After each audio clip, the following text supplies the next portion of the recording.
Hi గారు, welcome to our channel. ప్రస్తుతం మనతో పాటు దాము బాలాజీ గారు సీనియర్ జర్నలిస్ట్ ఉన్నారు. వారితో ఒకసారి మాట్లాడదాం. సార్ నమస్కారం. సార్ నమస్తే. సార్ జనసేన ఎమ్మెల్యే బొలిశెట్టి శ్రీనివాస్ కొన్ని సంచలన వ్యాఖ్యలు అయితే చేశారు సార్. అంటే నాకు ప్రాణహాని ఉంది, అది కూడా టీడీపీ వాళ్ళ దగ్గర నుంచి, టీడీపీ వాళ్ళు నన్ను చంపేస్తారంటూ కామెంట్స్ అయితే చేస్తున్నాడు. సో ఎందుకు ఇటువంటి కామెంట్స్ చేస్తున్నారు, ఏం జరిగింది, టీడీపీకి జనసేనకు మధ్య, మరి దీనికి సంబంధించి ఏం వివరాలు ఉన్నాయి సార్? బొలిశెట్టి శ్రీనివాస్ ఒక సంచలనానికి తరలేపాడని చెప్పొచ్చు. ఎందుకంటే ఎన్డీఏలో ఆల్రెడీ గందరగోళాలు జరుగుతున్నాయి. జనసేన మీద తెలుగుదేశం దాడులు అనేక చోట్ల జరుగుతున్నాయి. మనం పిఠాపురం చూసాము. పిఠాపురంలో నాగబాబు వెళ్ళినప్పుడు అక్కడ తెలుగుదేశం వాళ్ళ మీద దాడులు జరగడం, అక్కడ వర్మని పోలీస్ స్టేషన్లోకి అలో చేయకపోవడం, సో ఆయన ఎస్పీ మీద కూడా కంప్లైంట్ ఇచ్చి ఎస్పీ ఇంకా వైసీపీ కంట్రోల్లో ఉన్నాడని చెప్పడం, ఇవన్నీ కూడా మనం చూసాం. అట్లాగే తెలుగుదేశం వాళ్ళని చంపుకున్న లేటెస్ట్ ఎగ్జాంపుల్ కూడా ముప్పవరపు వీరయ్య చౌదరి ఒంగోలు. ఆయన ఒంగోలులో ఎలా చంపారో మనం చూసాం. దాని వెనక తెలుగుదేశం వాళ్ళే ఉన్నారు అనేది మనం ఆల్రెడీ చెప్పుకున్నాం కూడా స్టోరీ.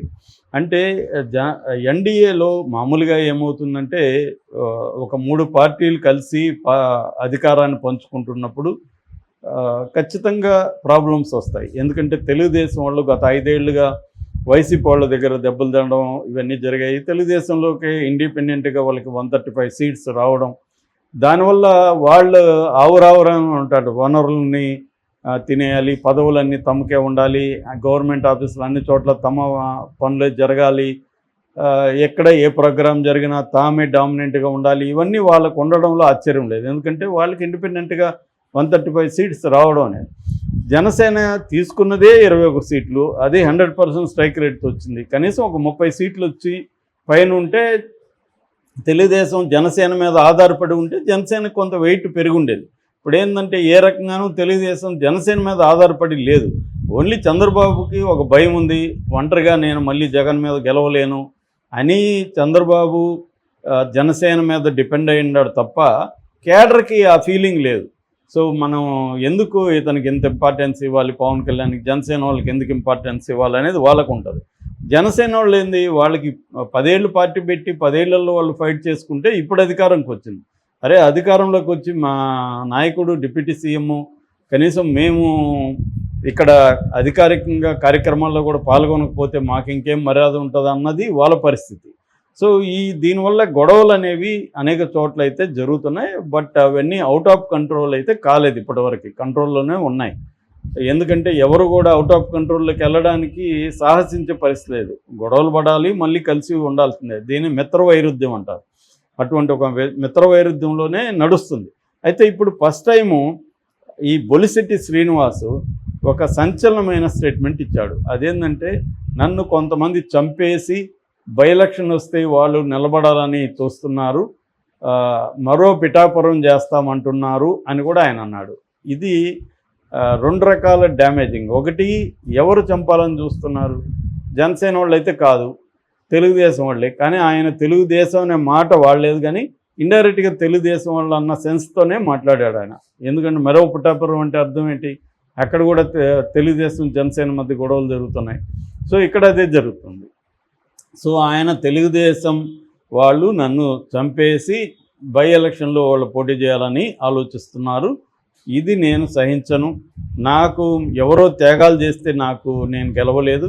నేను పవన్ కళ్యాణ్ మా నాయకుడు వల్ల, నా వల్ల, నేను చేసిన ఈ నియోజకవర్గానికి చేసిన సేవల వల్లే నేను గెలిచాను అనేది ఆయన అంటున్నాడు.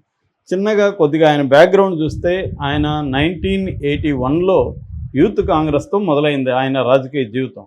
యువజన కాంగ్రెస్లో చేరాడు. ఆ తర్వాత 1999లో తాడేపల్లిగూడెం మున్సిపల్ కౌన్సిలర్గా ఉన్నాడు, ఫ్లోర్ లీడర్గా ఉన్నాడు కాంగ్రెస్ తరఫున. ఫస్ట్లో ఆయన కాంగ్రెస్లోనే ఉన్నాడు. ఆ తర్వాత 2014లో ఆయన టీడీపీలో చేరాడు. టీడీపీలో చేరి 2014 నుంచి 19 వరకు తాడేపల్లిగూడెం మున్సిపల్ చైర్మన్గా ఆయన పనిచేశాడు. సో ఆయన అప్పటికి కొంత పదవి వచ్చిందని చెప్పచ్చు. ఆ తర్వాత 2019లో జనసేనలో చేరాడు. 2019లో జనసేనలో చేరి తాడేపల్లిగూడెంలో ఎమ్మెల్యేగా టికెట్ సంపాదించాడు. ఎందుకంటే సీనియర్ రాజకీయ నాయకుడు కాబట్టి బాగా ఈయనకి ఏంటంటే బాగా మాట్లాడగలిగిన టాలెంట్ అవన్నీ ఉంది, సబ్జెక్ట్ మీద పట్టుంది, బాగా మాట్లాడగలడు, ఇష్యూస్ మీద ఒక క్లారిటీ ఉన్న వ్యక్తి. అందుకని పవన్ కళ్యాణ్ ఆయనకి సీట్ ఇచ్చాడు. కానీ అప్పుడు 2019లో జగన్ వేవ్లో ఈయన కూడా ఓడిపోయాడు. ఓడిపోయినాక కూడా జనసేన తరపున కార్యకర్తగా గట్టిగా పనిచేస్తూ వచ్చాడు. మళ్ళీ 2024లో ఆ సీట్ని ఎన్డీఏ జనసేనకి అప్పగించింది, జనసేన ఈయనకి ఇచ్చింది. దాంట్లో ఆయన సమీప ప్రత్యర్థి కుట్టు సత్యనారాయణ వైసీపీ ఆయన మీద దాదాపు 62,492 ఓట్ల మంచి మెజార్టీతో గెలిచాడు. సో ఇప్పుడు ఏంటంటే ఆయనకి 81 నుంచి రాజకీయాల్లో ఉన్నాడు. ఆ నియోజకవర్గాల్లో అనేక రకాల పదవులు చూశాడు, ప్రజలతో అనుబంధం ఉంది. ఇంకోటి కూడా ఆయన మనకి క్యాంపెయిన్ అప్పుడు ఆయన ఒక మాట అన్నాడు, నేను కానీ నా హామీలు నెరవేర్చలేకపోతే నేను రిజైన్ చేస్తానని కూడా అన్నాడు. సో ఇప్పుడు ఆయన కొన్ని హామీలు అయితే ఇచ్చున్నాడు డెవలప్మెంట్కి సంబంధించి, వాటికి దాన్ని నెరవేర్చాలంటే అధికారుల సహకారం కావాలి, ఈ ప్రభుత్వ సహకారం కావాలి. అది ఆయనకి దొరకట్లే. ఆయనకు అధికారులు ఈయన మాట వినట్లేదు, తెలుగుదేశం వాళ్ళ మాట వింటున్నారు. తర్వాత తెలుగుదేశం కేడర్ కానీ అక్కడ ఉన్న స్థానిక నాయకత్వం కానీ సపోర్ట్ చేయట్లేదు. సో ఆ ఫ్రస్ట్రేషన్ అనేది కనిపిస్తుంది ఆయనలో. దాంతో కొంత బెదిరింపులు కూడా వచ్చినట్టుగా చెప్తున్నారు. ఎందుకంటే ఈయన కూడా స్ట్రాంగ్ వాయిస్ ఉన్న వ్యక్తి. సో అవతల వాళ్ళు ఫిజికల్గా బెదిరిస్తున్నారు, నీ సంగతి తేలుస్తాను, నువ్వేమనుకుంటున్నావు, బై ఎలక్షన్ వస్తుంది మేము అనుకుంటే ఇక్కడ అని. బై ఎలక్షన్ అంటే అర్థమేమి, ఆయన చనిపోతేనే కదా బై ఎలక్షన్ రావాలి, లేదా రిజైన్ చేస్తే రావాలి.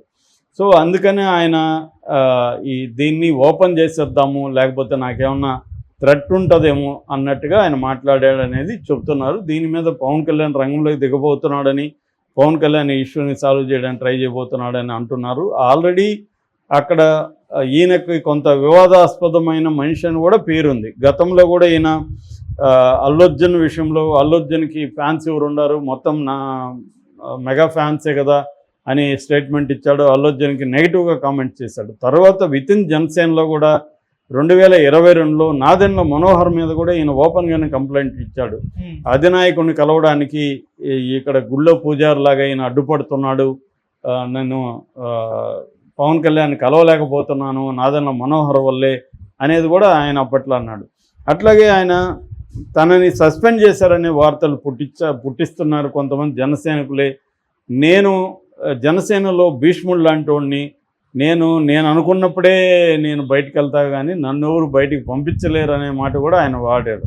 సో ఇలాగా జనసేనలో ఆయన కొంత విభేదాలు ఉన్నాయి, ఈ తెలుగుదేశం వాళ్ళతో కూడా విభేదాలు ఉన్నాయి. ఈ కాంటెక్స్లో ఆయన మాట్లాడినట్టు అర్థం చేసుకోవాలి. ఆల్రెడీ జనసేన తెలుగుదేశం మధ్య విభేదాలకి పవన్ కళ్యాణ్ యాటిట్యూడ్ కూడా కొంత కారణం. ఎందుకంటే పవన్ కళ్యాణ్ అనేక సార్లు ఈ ప్రభుత్వం మీద విమర్శలు చేయడం ఓపెన్గా వాళ్ళకి చెప్పచ్చు, చంద్రబాబుకు లేకపోతే క్యాబినెట్ మీటింగ్లో చెప్పడు. క్యాబినెట్ మీటింగ్లకేమో రెగ్యులర్గా హాజరుగాడు హెల్త్ ఇష్యూస్ వల్ల.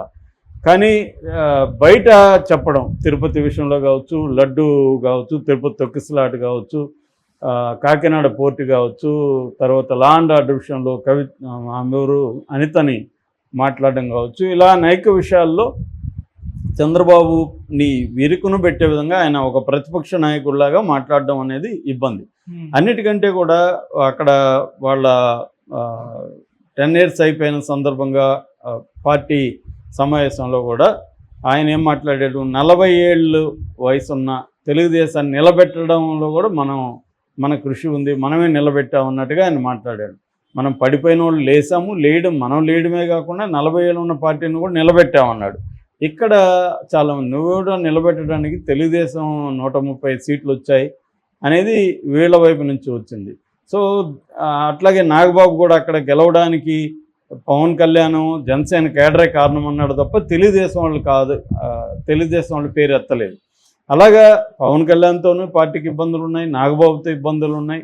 అట్ ద సేమ్ టైం లోకల్గా జనసేన నాయకుల్ని ఎక్కడికక్కడ కొట్టడం, ఆ మధ్య అయితే ఇంటికి కూడా కిడ్నాప్ చేసి తీసుకెళ్ళి వాళ్ళ ఇంట్లో పెట్టుకున్న సందర్భాలు చూసాం, మనం కూడా స్టోరీ చేసాం.